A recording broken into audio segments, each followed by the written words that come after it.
Tapi bagaimana kalau suatu hari sosok tersebut datang dan bilang pada kita, tolong, aku dilecehkan, Oh, oke. pun korban, Mhm, korban kekerasan seksual. Terus apa kira-kira reaksi pertama kita? Apakah kita percaya mhm. atau meragukan atau malah kita tertawa sinis? Nah, Mmm, disinilah sebenarnya Mas Hans, iya. masalah kita semua gitu ya. Mhm, Masalah kita bermula itu dari sini, mhm. di mana laki-laki itu seperti yang Mas Hans sampaikan, bahwa laki-laki itu sebagai korban itu kadang bukan tidak ada Mas Hans, Iya. tapi tidak diberi ruang untuk ada sebenarnya. Mhm, Sehingga selama ini laki-laki itu dibentuk dalam konstruksi sosial yang sangat sempit, mhm. di mana kita bisa melihat dari kalimat-kalimat kecil yang terus diulang sejak kecil, bahkan kita selalu mendengar bahwa ah kamu jangan nangis, kamu kan Oh iya, cowok, betul. Mhm, oh kepala keluarga, iya. harus tahan banting dong, Mhm, malu dong kalau misalnya cowok itu manja seperti mhm. itu.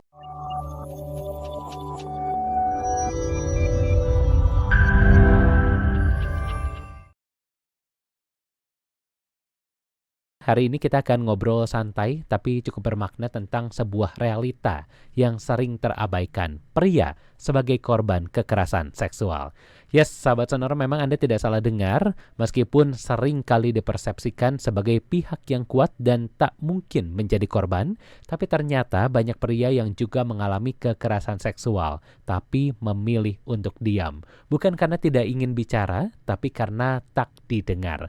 Dalam talkshow kali ini Hans akan mencoba untuk membuka ruang bukan hanya untuk mendengar, tapi juga untuk memahami bahwa korban kekerasan seksual bisa terjadi pada siapa saja dan setiap suara layak dihargai serta diperjuangkan. Oleh karena itu sudah hadir bersama dengan Hans malam hari ini tersambung melalui via Zoom psikolog, konselor dan juga aktivis yang akan berbagi pandangan pengalaman bersama dengan Anda. Kita sapa dulu ada Mas Yudi Hardianto SH SPSI, MH, MPSI psikolog ya. Ini PK Indonesia wilayah Jawa Tengah. Selamat malam Mas Yudi, apa kabarnya?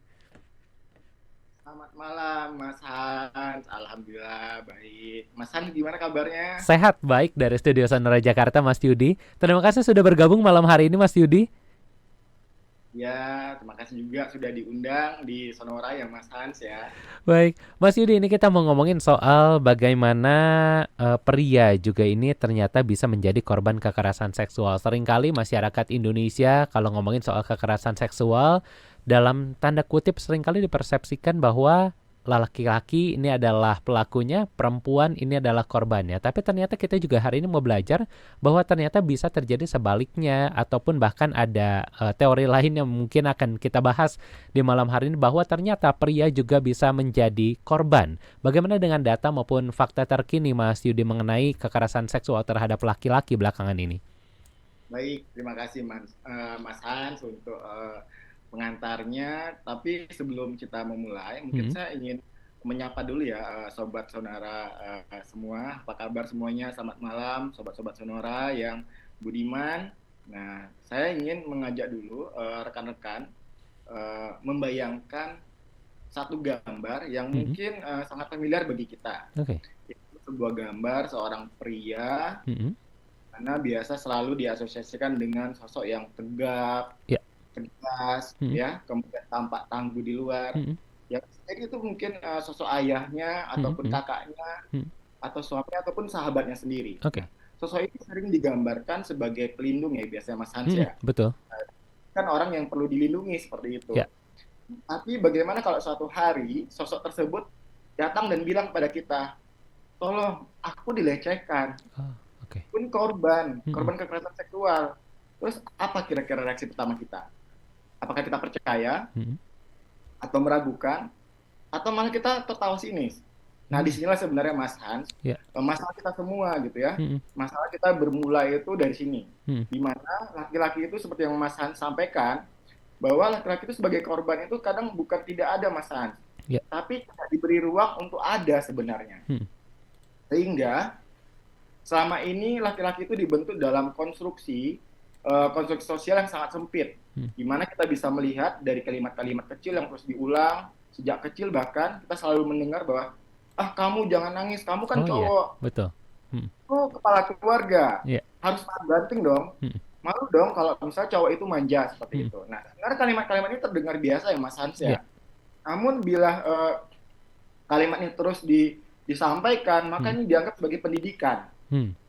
Dalam psikologi ini termasuk dalam bentuk gender socialization, Hmm. di mana yang mengarahkan laki-laki untuk dapat menekan emosi Ya. dan menghindari peran sebagai korban. Oke. Nah, akhirnya ketika kekerasan seksual itu benar-benar terjadi, laki-laki tidak tahu harus berbuat apa. Ya. Bahkan karena mereka tidak luka, tapi karena mereka itu mereka itu diajari untuk tidak boleh menunjukkan luka sebenarnya. Ya.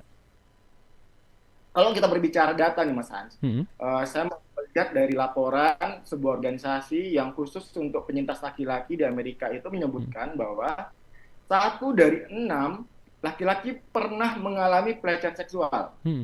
di mana usianya itu sebelum usia 18 tahun. Hmm. Nah, di Indonesia sendiri bagaimana? Ternyata di Indonesia sendiri datanya lebih rumit. Oh gitu. Mengapa? Ya. Karena angka pelaporan itu sangat rendah, Mas Hans. Oh betul. Tapi saya lihat laporan dari LBH Apik dan Hmm. Komnas Perempuan Hmm. itu mencatat adanya kasus-kasus kekerasan seksual pada laki-laki, Hmm. baik anak-anak maupun dewasa, Ya. terutama di institusi pendidikan, Hmm. tempat kerja, hingga hubungan dekat sekalipun. Hmm. Dan ironisnya nih Mas Hans, banyak yang tidak dilaporkan karena korban itu takut justru ditertawakan Oh ya. atau dianggap tidak maskulin lah istilahnya Betul seperti betul itu betul. gitu ya. Iya.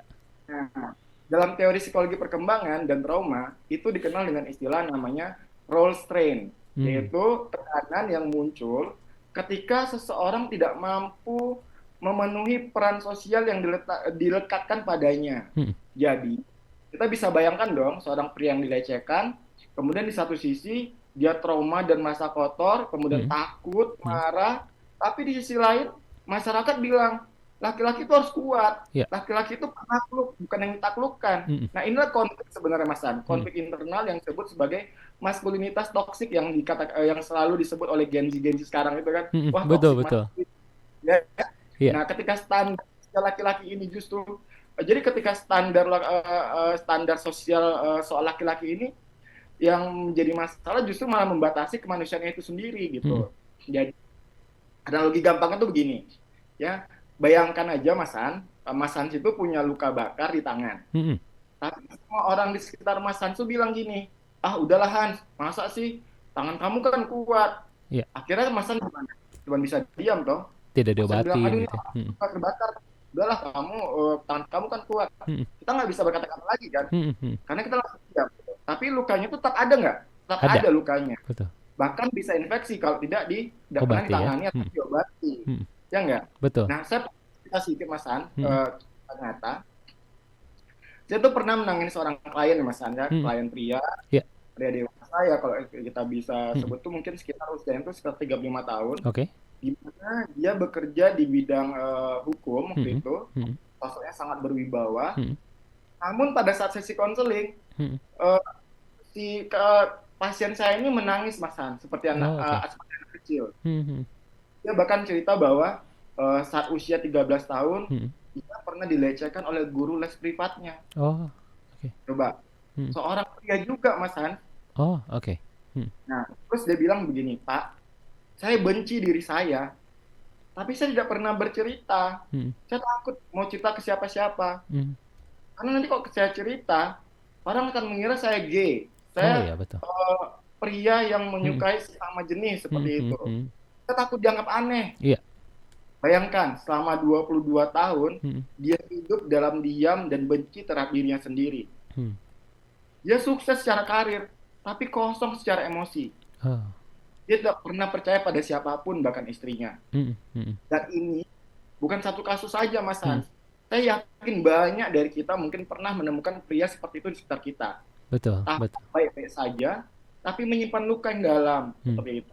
Betul. Nah, Ini menarik sekali Mas Yudi, memang kalau kita ngomongin soal bagaimana ternyata kekerasan terhadap laki-laki juga bukan hanya bisa dilakukan oleh lawan jenis, tapi juga ada beberapa kasus ini juga terjadi pada LSS gitu ya, LSL maksudnya, dan juga berbagai kasus lainnya